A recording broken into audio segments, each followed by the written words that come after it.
All right, welcome everyone to the Hank Haney Podcast. Right here on nofilter.net, you can see the Hank Haney Podcast. You can also see it on the Hank Haney Podcast YouTube channel. And you can hear the Hank Haney Podcast on iHeartRadio or wherever you get your podcast. The Hank Haney Podcast is brought to you by Bet Online, which is the world's most trusted betting platform and your number one source for everything football, from the NFL to college. Bet Online has every stat and every matchup, and even live odds and spreads while the games are being played. If you think you know your stuff, then you want to get in on the winner take all $300,000 NFL survival pool for the upcoming season. You could be the lone survivor in the survivor pool. $300,000 winner take all.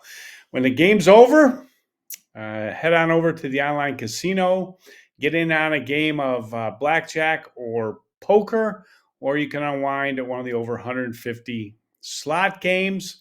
Head on over to the website today and use the promo code BLEAV and get in on the action. Bet Online, where the game starts. All right. I want to talk about Scottie Scheffler's great win at the Tour Championship. He shoots 30 under par, wins the Tour Championship. Well, actually, he didn't shoot 30 under par. He was spotted 10 shots. So he shot 20 under par, which is the weirdest thing ever. We'll get into that, but first let me just give him the congratulations, because 7 wins is absolutely incredible. This is hard for me to start off with talking about how great this win is, because he came in third in the tournament.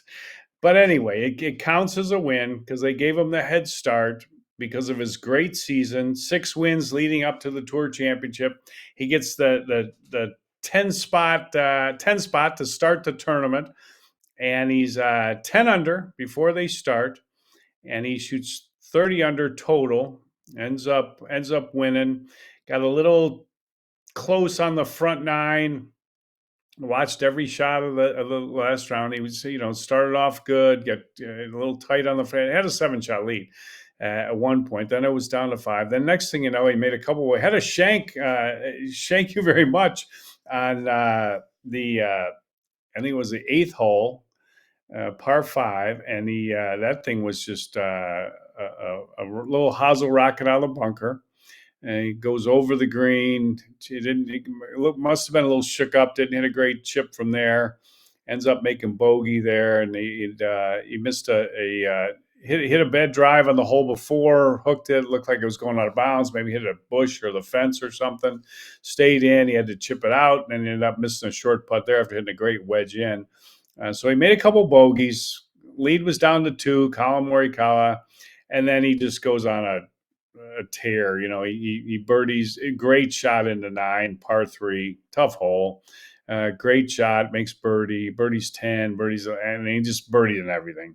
And then he makes eagle, and ends up. I guess he ends up winning by 4. It looked like he was winning by more than that. It got a little tight for a half a second. The guy's so cool. He's so calm.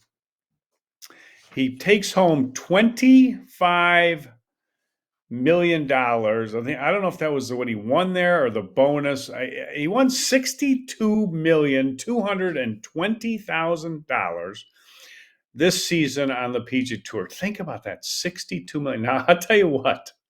This is what I can't figure out. And I don't know, all roads on the Hank Haney Podcast lead back to this, it seems like. But I can't help but talk about it. When I look at it, and Scottie Scheffler has made $62 million. And I'm not even counting the $220,000. $62,222,000. He hadn't even got his PIP money yet. He's probably not going to be the number 1 pipper. Rory will be the number 1 pipper. Player impact, whatever it's called. they give him the bonus for that, but he's probably getting another 10 million or something for that because he's got to be right up there. I mean, if he's not first, he's second or third. And I guess Tiger's up there and Rory, and then probably, it's got to be Scottie Scheffler. So he's probably picking up another 10 there. I don't know, 8, whatever. At least he'll get up to a nice 70 million. And he deserves every penny of it. It's a great thing. He's a great guy. He's a phenomenal player. And I just have this to say. I do not understand the animosity that the PGA Tour players have for the LIV golfers, given the fact that LIV golf is the reason that Scottie Scheffler he great play. I mean, he won 7 times this year, and that's not counting the gold medal. That was a freebie. He didn't get paid for that one. But seven wins on the PGA Tour, but all that money, those big purses. He won big events. I mean, big events. TPC. He wins the Tour Championship. He wins the Masters. He wins the Arnold Palmer Invitational. He wins Harbor Town, the RBC. These are the Memorial. What am I missing? Travelers. These are all, like, every tournament he won was like, major big event or elevated event. All the biggest events on the PGA Tour. I mean, it was just absolutely a fantastic year for him. It's just like crazy how good it was. But the money that they're playing for on the PGA Tour wouldn't be there if it wasn't for the LIV. I mean, that's just the facts, and that's why I think every professional golfer has benefited, especially the ones at the top, more so the ones at the top, I would say, because the ones at the bottom have a few less opportunities because of these elevated events. So they're not too happy about it. But definitely the guys at the top. I don't know if it's the top 100 that have benefited the most, or the top 125, or the top 75. I don't know what it is, but the top players have definitely benefited from the LIV, and that has a lot to do with how much money Scottie Scheffler won this year, other than the fact that he did win 7 times, which is incredible. And the thing, you look at all these statistics, and they're unbelievable. I wrote them all down. I mean, I've talked about these before. This guy is so good. People ask me, how does he do it? How does Scottie Scheffler do it? He falls off balance. And I tweeted out the other day, I said, I think it's one of the best things that's happened to golf is Scottie Scheffler being so dominant and winning all these tournaments on PGA Tour and being like off balance with his footwork. Because I've always thought that's an overrated, if it was a fundamental or whatever, it was just overrated. I use an example all the time with my students. So, like Gary Player. Now, Gary Player would always fall off balance, but he would always be moving through to the target. But I tell people, because I'll tell them, pick up the speed of your swing, turn all the way through, and they'll sometimes be off balance when they first try to do it. And I teach a lot of people that are a little more up there in their years, and they're scared to move. They try to not move so they don't fall off balance. And I try to get them to turn and get their body moving so that they can get more club head speed and get more length to their swing. And the one thing I always tell them, I said, Gary Player was off balance every shot he ever hit in his career. Straight to the Hall of Fame is where he was. He's one of the greatest players ever. Scottie Scheffler's off balance. And I think the fact that it's taken some of the awareness away from this being on balance stuff. Just swing the golf club. That's what you have to do. Now, I will say that Scottie Scheffler, and a lot of people pointed this out on Twitter, like they think I need to be corrected on everything I say on there, which is fine. Go ahead, correct me all you want. But obviously, Scottie Scheffler is pretty well in balance when he gets to impact, and then it's kind of after the fact when he falls off balance, which is most people, even amateur golfers that fall off balance are off balance pretty much after impact. So it's the same thing with them. But he's a phenomenal talent, Scottie Scheffler, and what he's talented at is he has a very consistent golf swing. I actually think he's got a very good golf swing. I look at what the club's doing. I look at the plane of the swing. I look at what the club's doing. I don't pay as much attention like people. A lot of people pay a lot of attention to what the body's doing. I pay more attention to what the club's doing. I also look at the body. It's not like I totally ignore it, but I pay close attention to what the club's doing, and I like what his golf club does. So I think Scottie Scheffler has a very, very, very good golf swing. But what he's exceptional at, like honestly, as good as anybody who's ever played the game. And there's been a lot of great players that have played the game, but there's no one, I don't think, that has ever played the game that has better club face control. I'm talking about being able to square his hands and the club face to the ball at impact. There's nobody that has had better club face control than Scottie Scheffler. And I don't, I'm sure his swing will change a little bit. There'll be periods of time when he fights it, but I don't see how that's ever going to go away. I'm not saying he's going to win 7 tournaments every year the rest of his career on the PGA Tour, but he's always going to have that club face control. It's just something he's got, and it's an incredible ability, and you have to give credit to him, and you give credit to his coach, Randy Smith, who happens to be a friend of mine. Couldn't be happier for Randy. Saw him there on the 18th hole with Scottie Scheffler, and he's been there with him, throughout his whole career. Just an incredible job, and they're the nicer guy in the world than Randy Smith, and I don't think there's probably a nicer guy than Scottie Scheffler. So I mean, good for them. I mean, that's all you can say. I mean, it's a phenomenal season, 7 wins, blows the player of the year out of the water. For a hot minute there, it looked like Xander Schauffele. He could win a couple times in the FedEx Cup playoffs. Maybe he could win player of the year, and Scottie Scheffler just rattles off more wins and gold medal and the whole thing, and it's not even close. His statistics were remarkable. The consistency, number 1 strokes gained tee to green, number 3 off the tee, number 1 with his approach shots, which is a huge statistic because that's your iron play, and that's big. His off the tee being 3rd. I mean, okay, 2 guys were better than him. He's first in proximity to the fairway when he did miss a fairway, which is huge.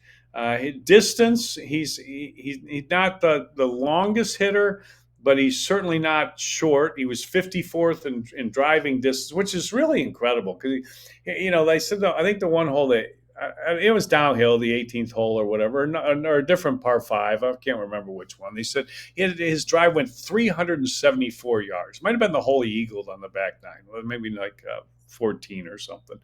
At 374 yards, it's downhill, I get it, but still 370. And this is by somebody who's 54th in driving distance on the PGA Tour.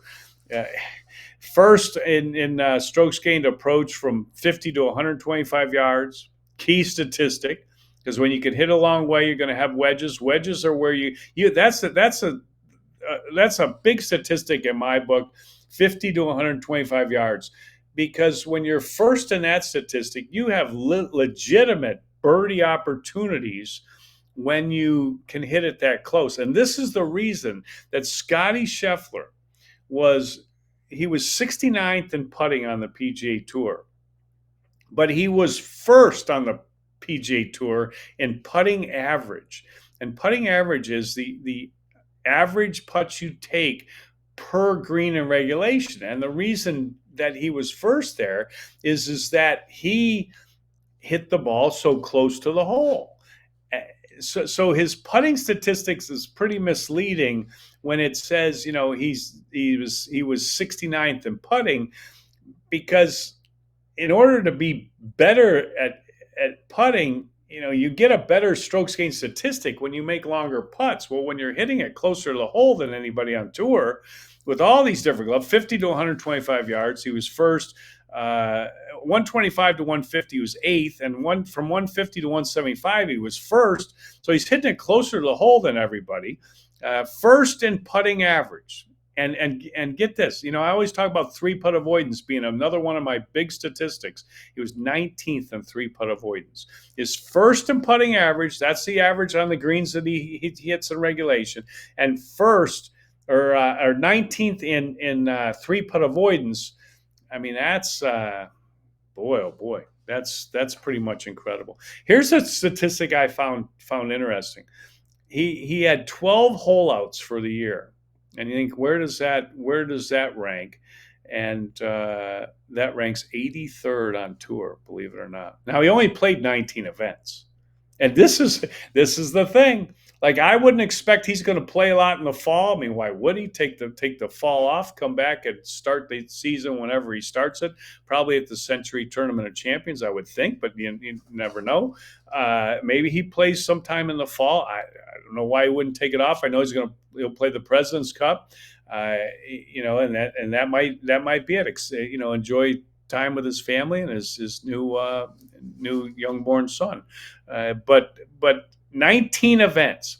See, besides the tour players making more money because of the LIV, they are also playing much less golf. He played 19 events. Now, he'll play the President's Cup. That'll be 20. He may play a couple of something else. I don't know. But he may just play 20 events. Who knows? We'll see. Maybe he'll play a couple more. He might not play a couple more. That might be it. This is the trend. See, players making more money, playing less. Now they're going to say they can play better because they're not putting such a tax on their body. They're not, getting so worn out. But they're going to play less, and this is why the other reason why the argument about LIV players coming back to the PGA Tour and playing, they would only play a few tournaments anyways, and I don't get why they want to basically spite themselves because it's hard to I hear all this stuff about how you win on the tour and it's a big win, and it's the tour and it carries more weight and it's this and it really doesn't. They want majors carry weight. I think the gold medal at the Olympics carries weight. I think that carries weight. I don't think any of this other stuff carries weight, to be honest with you. And that's why I would say, you know what? You look at it and you say, let everybody play because no matter what, people are going to say that, yeah, you won 7 times on the tour this year. It's phenomenal. Tiger did it once. Tiger won 8 times twice. He won 9 times once. Scottie Scheffler won 36.8% of his tournaments. I think I got that right. 7 out of 19 events. That's incredible. People are comparing it to a Tiger Woods season. What Tiger had a period of time, a 3-year period of time, I think when I was coaching him, where he won like 50% of his events. So it's not quite 50%, but 7 wins out of 19 is pretty darn good. I'll count it as 20 because he won the Olympics. I'll give him an 8th win there. I would. So 8 out of 20 puts them up to 40%. That's pretty darn good. 84% top tens. During that same stretch I mentioned, Tiger Woods was 85% top tens. So Scottie Scheffler almost there. 16 top tens out of 19 tournaments, and it was just an incredible year. He's in elite company, winning 7 times. Tom Watson did it, and not many players have won more. I mean, VJ won. There's a list. There's a list of players that have won like a ridiculous amount on the PGA Tour. I'm gonna get this list for you. Byron Nelson leads that list, and he won 18 times. This was in 1945. Hogan won 13 times in 1946. Snead won 11 times in 1950. Ben Hogan won 10 times in 1948. Paul Runyon, 9 times in 1933. But Tiger won 9 times in 2000, and VJ won 9 times in 2004. Horton Smith, all the way back to 1929, won 8 times. Gene Sarazen, in 1930, won 8 times. Snead won eight times in 1938, and Byron Nelson won 8 times in 1944. But CP and Arnold Palmer did it twice. He in 1960, 1962, and people would. They kind of ignore, when they talk what a great year, and he won 7 times, and they'll talk about how, because it's a different era and the competition is so much stiffer and there's so many more top players. Meanwhile, let me take the other side of that argument. The other side of that argument is that the PGA Tour has never been weaker. It's certainly not in. Maybe if you go back to 1960 or 1940, I don't know if it's at that level now. But when you take away all the LIV players, and you have to be honest and say it was a little easier to win. But here's the thing: this is, and I don't think you can discount this. Scottie Scheffler averaged 68 was his scoring average. That is the lowest scoring average ever on the PGA Tour.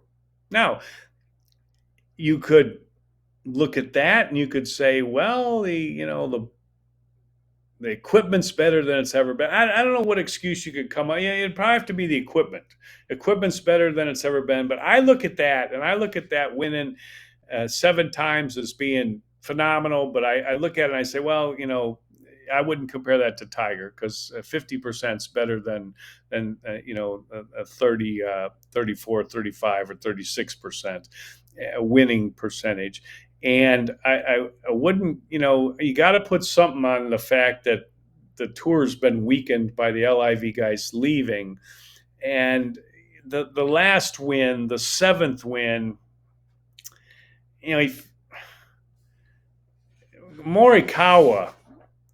Colin Morikawa shot 22 under and had a -4 gift to start the event, and so he finished 26 under.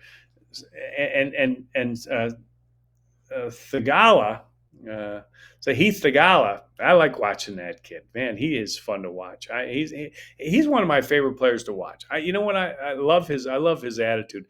But anyway, he shot 21 under, but he was a -3 to start. So if it's a stroke play event, Scottie Scheffler finished 20 under. I mean, he finished third. That's one of his 7 victories. So I'm not taking anything away from it. I'm just saying, the whole thing is screwy, and it's hard to say where everything ranks.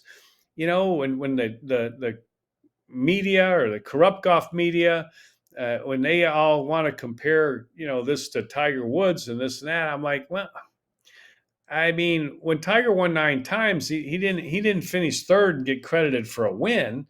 That's one thing I'll point out. The other thing I'll point out is that the tour has been weakened a little bit, at least because of the LIV. But you can't discount the fact that Scottie Scheffler had the lowest. This is the statistic that I would point to right here. Not the 7 wins, not the this, not the that. 62 million. My God, are you kidding me? That's unbelievable. But the thing that I would point out and say that is undeniable and untouchable right here. His stroke average was 68, the lowest ever on the PGA Tour. And if you have the lowest stroke average ever on the PGA Tour, I don't know if that means you had the greatest year ever on the PGA Tour, but you definitely had one of them. There's no, and there's a lot of guys that have won more than 7 times on the PGA Tour, but no one has ever averaged what he averaged this year. So that was an incredible year by Scottie Scheffler, and all the credit to him and his caddy Ted Scott, who, by the way, they said Ted Scott, and I don't know how they know this, but based on the what they think his percentage is that he gets on a win, Ted Scott supposedly, this is what I read this on the Twitter, on the X, he took home $5 million this year as his caddy. That would put him top 25 on the PGA Tour. And he made more in money than Tommy Fleetwood and Hovland and Justin Thomas and Will Zalatoris. I mean, all these guys. He took them all to the bank right there. The caddy Ted Scott. Hey, he's a great caddy, and Scottie Scheffler is a phenomenal player. So that was it was a great year. Can't wait to see what happens next, and can't wait to see how. It's one thing that I'm totally interested in. Scottie Scheffler, 19 events on the PGA Tour. How many more is he going to play this year? And how many are the top players going to play? Because that is a big thing that is on the horizon, and we'll see what the future brings. Hope everybody enjoyed the podcast. Hit the follow button on the iHeartRadio app or wherever you get your podcasts. And remember, if you have the arthritis pain, joint pain, muscle soreness, whatever, try my Voodoo Pain Relief. Go to voodoopainrelief.com and you can check it out. Got 15 anti-inflammatory ingredients. It's an absolutely fantastic product.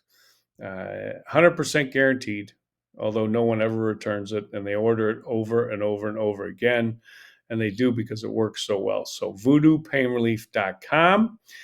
Make sure you check out all the great programming on nofilter.net. And go to Bet Online. That is your number one source for sports betting.